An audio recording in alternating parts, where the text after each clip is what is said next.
Hello friends, अस्सलाम वालेकुम and welcome to reality stories. दोस्तों, इस अजीब कहानी के दो किरदार हैं। एक आदमी केसी वाइट और एक औरत विकी वाइट। केसी वाइट एक खतरनाक मुजरिम था और विकी वाइट एक पुलिस ऑफिसर थी। लेकिन फिर ऐसा क्या हुआ कि विकी ने खुद केसी को जेल से भागने में मदद की। ये कहानी बहुत हैरानकुन है। सबसे पहले जानते हैं विकी वाइट को। ये औरत अमेरिका की एक पुलिस ऑफिसर थी। अमेरिका के शहर फ्लोरेंस में इसने 17 साल ड्यूटी की थी। विकी एक जेल में ड्यूटी दे रही थी, लॉड्रेबल काउंटी डिटेंशन सेंटर। ये एक ईमानदार पुलिस ऑफिसर थी। इस जेल का कोई भी काम होता तो हर कोई विकी से राब्ता करता था। यहां तक कि इसने कुछ करप्ट पुलिस ऑफिसर्स को भी पकड़ा था जो जेल में रिश्वत लेते थे। विकी की हर कोई इज्जत करता था। दोस्तों, विकी की एक दफा शादी हुई थी, लेकिन बाद में इसकी तलाक हो गई थी।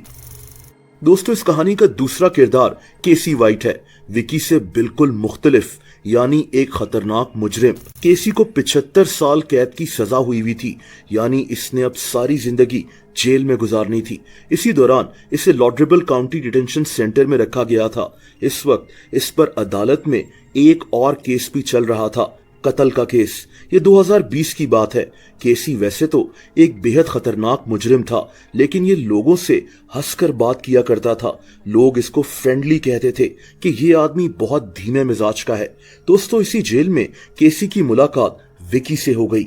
एक खतरनाक कैदी की मुलाकात एक ईमानदार पुलिस ऑफिसर से। विकी कैदियों से बहुत नरमी से पेश आती थी और इसी बात का फायदा केसी ने उठाया। ये विकी से दोस्ती बढ़ाना शुरू हो गया।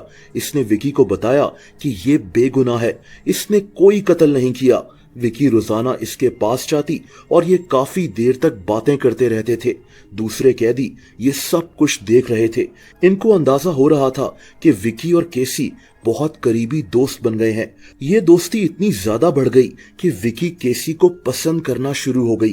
केसी शायद यही चाहता था। ये विकी को यूज कर इस जेल से निकलना चाह रहा था। एक खतरनाक कैदी ने एक पुलिस ऑफिसर को अपने जाल में फंसा लिया था। इसने विकी को मना लिया कि ये इसको किसी तरह इस जेल से निकाले। विकी रिटायर होने वाली थी और इसने फैसला कर लिया कि ये रिटायर होने से पहले केसी को इस जेल से भगाने में मदद करेगी और बाद में ये दोनों शादी कर लेंगे। दोस्तों, ये दिन था 29 अप्रैल 2022 का। इससे एक दिन पहले विकी की रिटायरमेंट पार्टी थी। आज ये रिटायर होने वाली थी। इस दिन सुबह के 9:30 बज रहे थे। विकी ने दूसरे पुलिस ऑफिसर्स को कहा कि ये केसी को एक जगह फ्लोरेंस कोर्ट हाउस लेकर जा रही है, जहां केसी की दिमागी हालत का मुआयना होगा। जाहिर सी बात है कि इसका प्लान था कि ये केसी को यहां से भगा कर ले जाएगी और बाद में ये दोनों शादी कर लेंगे।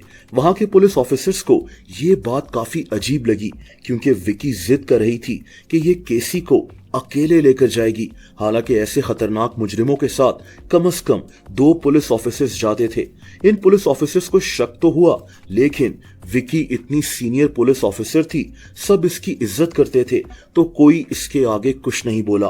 दोस्तों, केसी के हाथ में हथकड़ियां थी और विकी इसको अपने साथ ले गई, लेकिन इसके बाद ये दोनों गायब हो गए।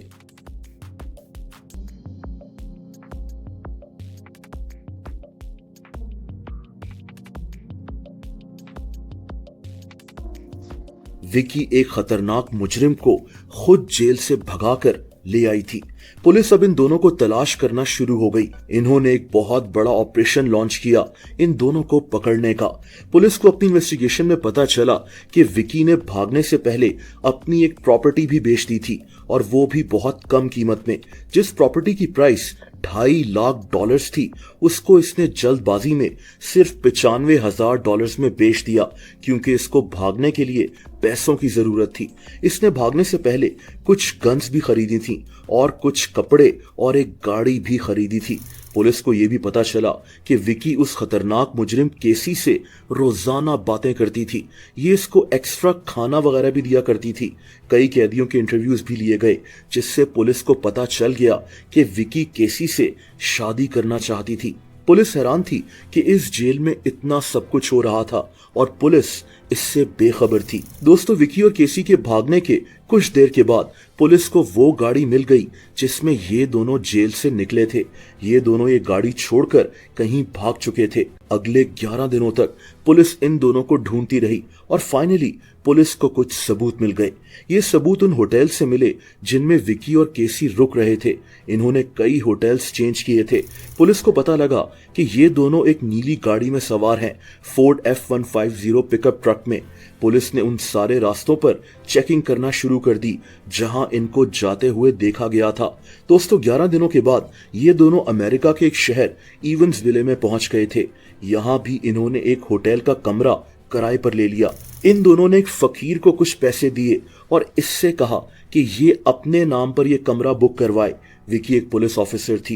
ये जानती थी कि ये अपने नाम पर कमरा नहीं ले सकते। इस फकीर को कहां पता था कि ये दोनों पुलिस से भाग रहे हैं।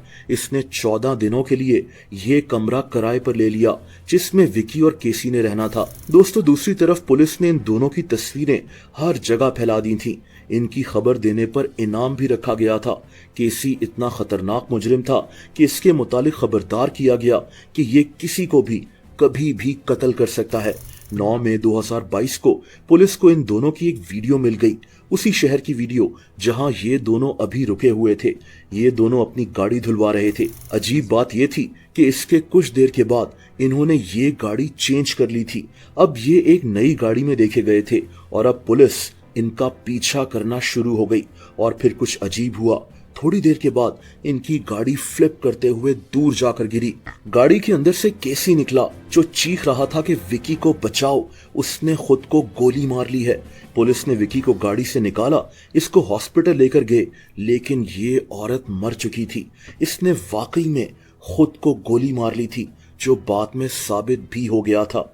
एक ईमानदार पुलिस ऑफिसर जिसने अपनी रिटायरमेंट के आखिरी दिन एक खतरनाक मुजरिम को जेल से भगाया और बाद में खुद को गोली मारकर खुदकुशी कर ली। केसी को वापस जेल भेज दिया गया जहां ये अब अपनी सारी जिंदगी गुजारेगा। इस अजीब कहानी पर कुछ मूवीज भी बन चुकी हैं। 2022 में एक मूवी आई थी प्रिजनर ऑफ लव, वो इसी वाकये पर बनी थी।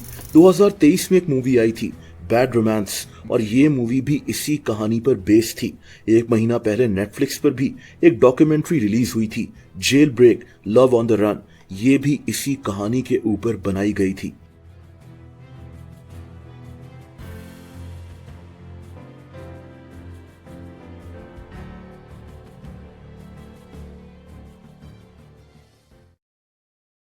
दोस्तों अगर आप मुझे इंस्टाग्राम पर फॉलो करना चाहें तो उसका लिंक नीचे डिस्क्रिप्शन में मौजूद है।